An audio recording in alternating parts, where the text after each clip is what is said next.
السلام عليكم حبايبي واهلا وسهلا فيكم. اليوم رح نعمل كعك العيد وقراص بعجوة والمعمول بفستق وبجوز بعجينة وحدة. طريقة كتير سهلة ومضمونة، وفي كتير اسئلة سألتونيهم بالتعليقات رح اجاوب عنهم بهذا الفيديو. خلينا نبلش. بسم الله الرحمن الرحيم.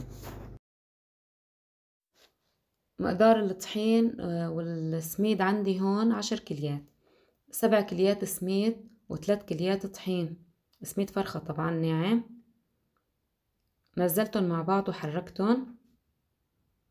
رح اقلكم كمان مقادير كل كيلو شقد بده.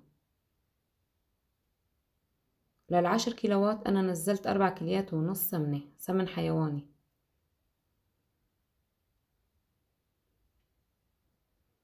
بنقلبن مع بعض. رح نبس هلا العجينة. بندخل السمنة عقلب الطحين والسميد بهالشكل، بنبسهم مثل حركة الرمل، وبنتركن 24 ساعة، فيكن 6 ساعات بس اقل شي 6 ساعات.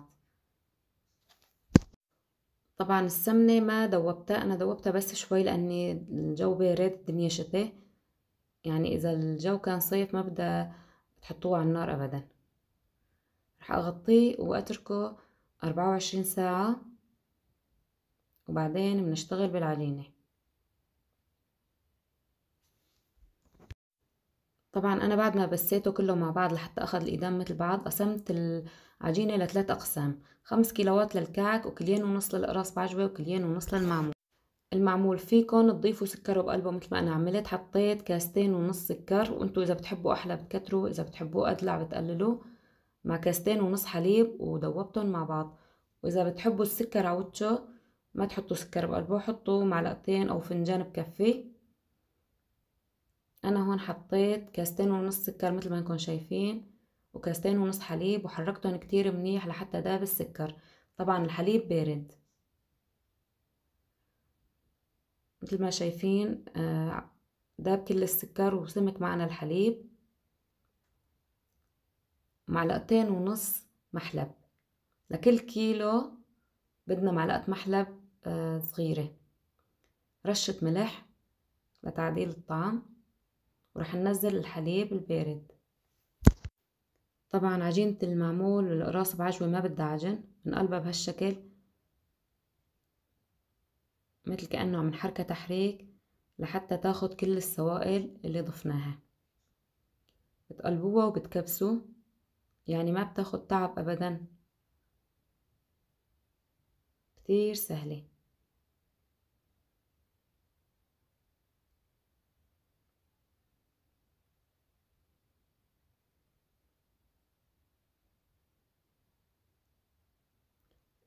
طبعا اذا اشتغلتوها بالشتاء لازم تشتغلوها رأسا بعد العجن، لان اذا تركتوها رح تجمد السمنة وتعذبكن كتير بالشغل.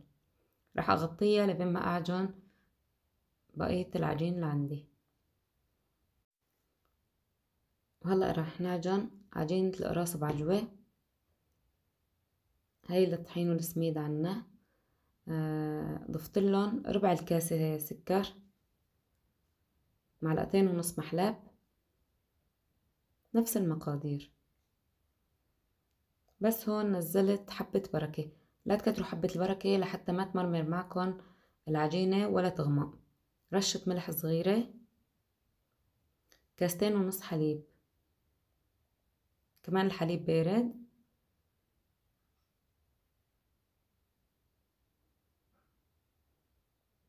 ونفس الطريقة اللي قبلها بنقلبهم تقليب لحتى الطحين والسميد يمتصوا كل الحليب اللي ضفناه.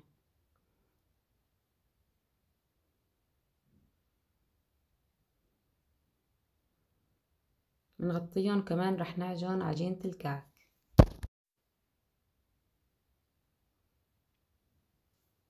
الكعك انا ضفت له معلقة سكر، معلقة الاكل سكر، و5 معالق محلب، لاني هون عندي 5 كيلوات الطحين والسميد.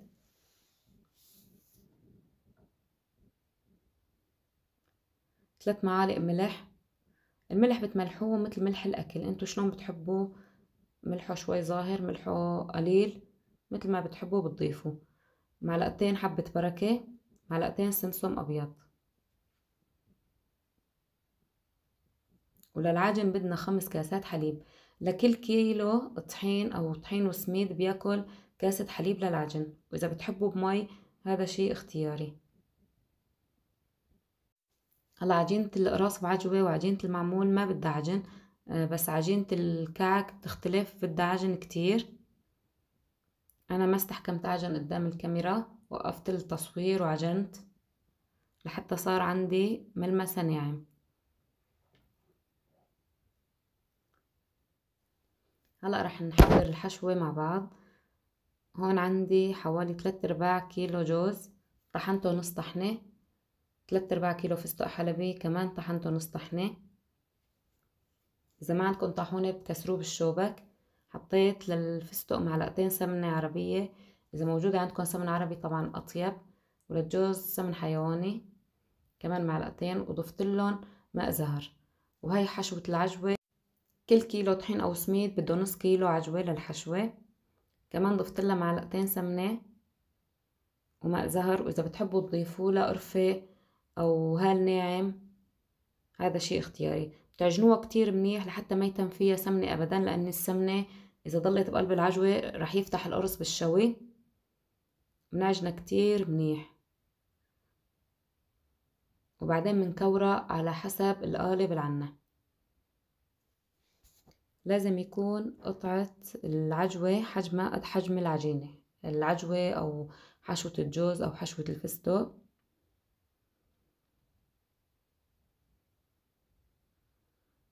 مثل ما شايفين ما تم فيها سمنة أبدا.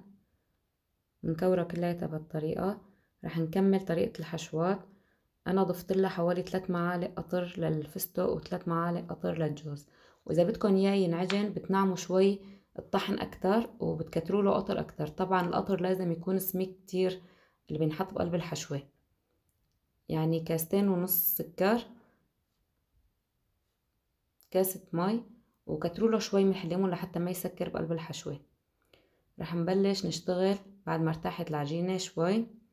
أول شي الكعك مثل ما بتحبوا حجمه، طبعا في ناس بتحبوا يكونوا شوي تخان، في منهم بحبوا رفاع، وإذا حجم الكعكة كبير أو صغير مثل ما بتحبوا تشكلوه.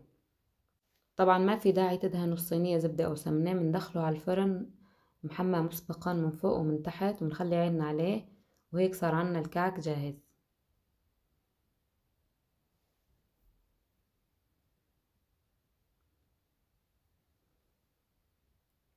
وهلأ رح نعمل راس بعجوة. مثل ما قلنا العجينة لازم تكون قد الحشوة. بنرقها بهالشكل ومندخل العجوة بقلبها، وإذا صار عنا عجينة زيادة بنشيله. بنسكرها كتير منيح، بنكورها وبتحطوها بالقالب اللي بدكن اياه.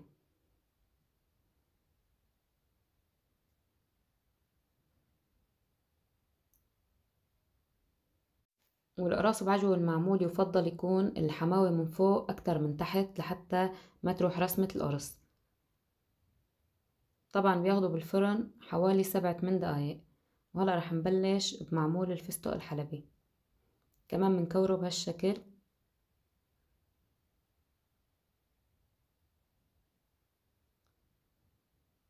وبنحشيه بالفستق، بنسكره منيح.